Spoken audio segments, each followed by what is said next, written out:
Displacement from mean position. Acceleration की बजाय मैं फोर्स भी कह सकता हूं, क्योंकि न्यूटन साहब ने हमें बताया था कि फोर्स और एक्सेलेरेशन हमेशा सेम डायरेक्शन में होंगे।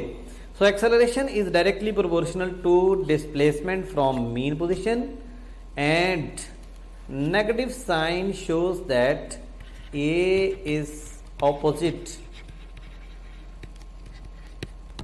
To X. एक्सेलरेशन और डिस्प्लेसमेंट हमेशा दूसरे के अपोजिट होंगे, ठीक है। जैसे सिंपल पेंडुलम की एग्जांपल ले लें। सिंपल पेंडुलम में हम चल के पढ़ेंगे, स्प्रिंग सिस्टम में पढ़ेंगे, बॉल एंड बॉल सिस्टम में पढ़ेंगे, ठीक है ना। अब ये देखिए, सपोज ये मैं एक मीन पोजीशन को कंसीडर कर लेता हूँ। दिस इज मीन पोजीशन, ये इक्विलिब्रियम पोजीशन है और ये उसकी दो इंतहाई पोजीशन है, यानी ये एक इधर एक्सट्रीम है और एक इधर एक्सट्रीम है, ठीक है।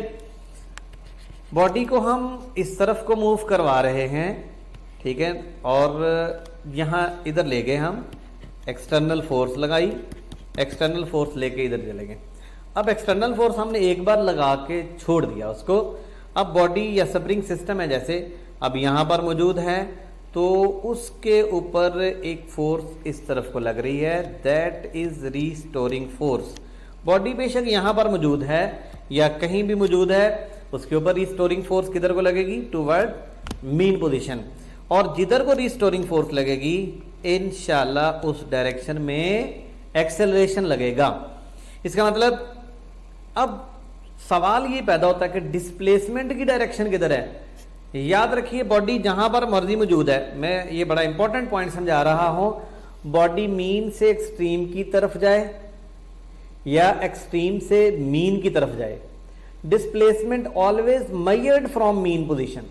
मसलन मैं कहता हूं जनाब बॉडी इधर से यूं आ रही है, चलें ये बॉडी इधर से इस तरफ को जा रही है। अब आप मुझे बताओ कि डिस्प्लेसमेंट कैसे मेजर करेंगे। सपोज बॉडी यहां पर पहुंच गई, ए पोजीशन पे पहुंच गई है, ठीक है ना, यहां से इतना ट्रैवल कर लिया। अब डिस्प्लेसमेंट क्या ये होगा, no, this is not displacement. Displacement always taken from mean position. ये डिस्प्लेसमेंट की डायरेक्शन ये होगी, डिस्प्लेसमेंट हमेशा मीन से स्टार्ट होगा, ठीक है। तो डिस्प्लेसमेंट इधर से लेकर यहां तक लेंगे। हालांकि बॉडी इधर से यूं जा रही थी, लेकिन डिस्प्लेसमेंट को हमने मीन से स्टार्ट करना है मेजर करते हुए। ओके हो गया। अच्छा, अब जरा देखिए कि बॉडी यहां पर मौजूद है और बॉडी इधर को आ रही है, ठीक है।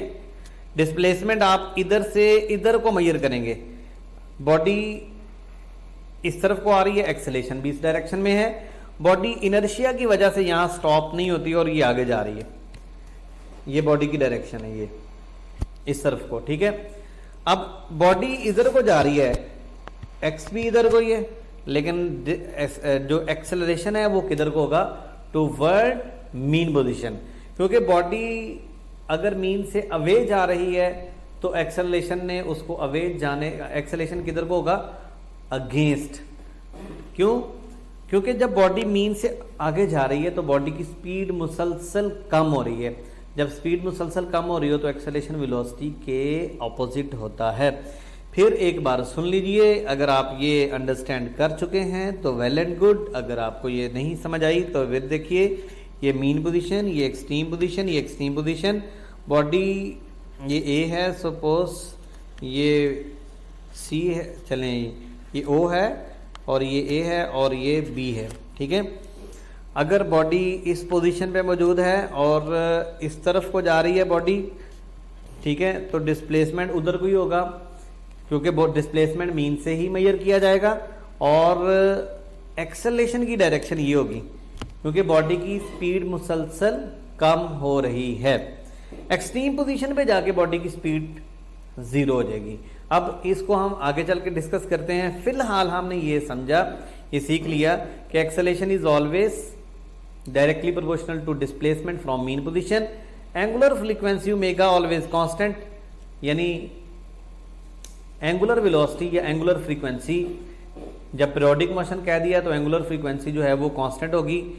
The negative sign in the equation indicate that the direction of the acceleration A is always opposite to the direction of the displacement, यानी ए और एक्स हमेशा अपोजिट होंगे।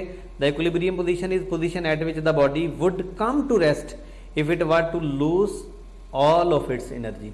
ठीक हो गया। When the body in SHM at all point of equilibrium, displacement zero होगा equilibrium पे, acceleration भी जीरो होगा और फोर्स भी जीरो होगी, यानी एक्स जहां जीरो वहां एक्सेलरेशन भी जीरो और वहां पर फोर्स भी जीरो होगी, क्योंकि acceleration is directly proportional to displacement. UHS में सवाल आ चुका है, इससे ये एग्जांपल्स भी आप देखते जाएं। ये है सिंपल पेंडुलम या पेंडुलम क्लॉक, ये भी सिंपल हार्मोनिक मोशन की एग्जांपल है। अभी अभी आपने ये फार्मूला पढ़ा बेटा, ए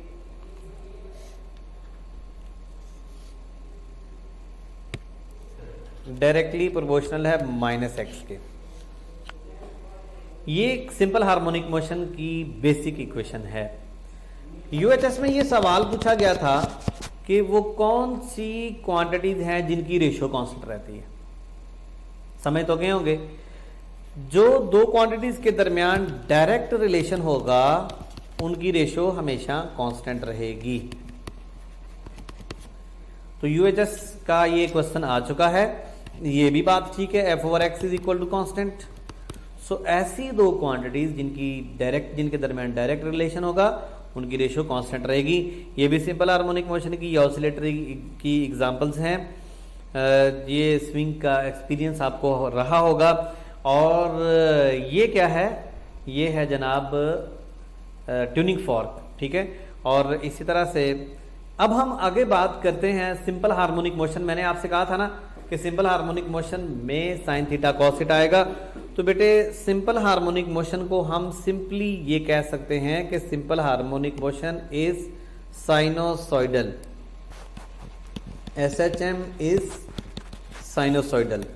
अब साइनोसॉइडल क्यों कहा गया, क्योंकि सिंपल हार्मोनिक मोशन में हार्मोनिक का लफ्ज क्या बताता है कि इसमें आएगा साइन थीटा। तो जो साइन थीटा का ग्राफ होता है वही ग्राफ सिंपल हार्मोनिक मोशन का बनता है। तो इसलिए सिंपल हार्मोनिक मोशन जो है वो चूंकि हार्मोनिक है, साइन थीटा फंक्शन है, साइन थीटा उसमें आएगा और साइन थीटा का ग्राफ जिस तरह का बनता है सिंपल हार्मोनिक मोशन वही ग्राफ बनाती है, इसलिए इसको क्या कहा जाता है, साइनोसॉइडल। तो ये स्प्रिंग सिस्टम है, मैथ स्प्रिंग सिस्टम है। ये मैथ स्प्रिंग सिस्टम क्या कर रहा है, ये ऑसिलेट कर रहा है और इसकी ऑसिलेशन की वजह से आप जरा ये चेक कीजिए, ये जो ग्राफ बन रहा है that graph is sinusoidal. Sinusoidal इसलिए क्योंकि साइन थीटा का अपना ग्राफ भी ऐसा ही बनता है, ठीक है। ओके, नेक्स्ट ये भी देख लीजिए, सिंपल हार्मोनिक मोशन है, यानी एक पार्टिकल जो सर्कुलर मोशन में सर्कुलेट कर रहा है, पार्टिकल की मोशन पीरियोडिक है, सर्कुलर है, लेकिन एसएचएम नहीं है, ऑसिलेटरी नहीं है इस पार्टिकल की। लेकिन स्प्रिंग सिस्टम की मोशन क्या है, ऑसिलेटरी या वाइब्रेटरी या सिंपल हार्मोनिक मोशन है। अब इसको हमने रिलेट क्यों करना है, इसको हम डिटेल से जाके पढ़ेंगे कि ये जो पार्टिकल है इसका जो प्रोजेक्शन होगा उसकी मोशन क्या होगी, सिंपल हार्मोनिक मोशन, पार्टिकल के प्रोजेक्शन की। ये भी आप एग्जांपल वही मैंने अभी आपके साथ शेयर की, ये आपकी बुक में है ऐसी एग्जांपल। ये स्प्रिंग सिस्टम क्या कर रहा है, ऑसिलेटरी मोशन कर रहा है, वाइब्रेटरी कर रहा है, एसएचएम कर रहा है और उसका ग्राफ कैसा बन रहा है, एसएचएम। अब कुछ बेसिक बातें याद रखनी आपने, एक होता है डिस्प्लेसमेंट, एम्पलीट्यूड। ये टर्म्स अगर आप याद करेंगे, याद क्या करनी, कॉन्सेप्ट है ये, समझना है आपने। इसलिए इस यूनिट में मैं ये टर्म्स यूज करूंगा। एक्स होगा इंस्टेंटेनियस डिस्प्लेसमेंट, इंस्टेंटेनियस डिस्प्लेसमेंट। और एम्पलीट्यूड को नॉर्मली मैं ए से भी शो कर सकता हूं, एक्स नॉट से भी शो कर सकता हूं, जो मैंने आपको इक्वेशंस पढ़ानी है।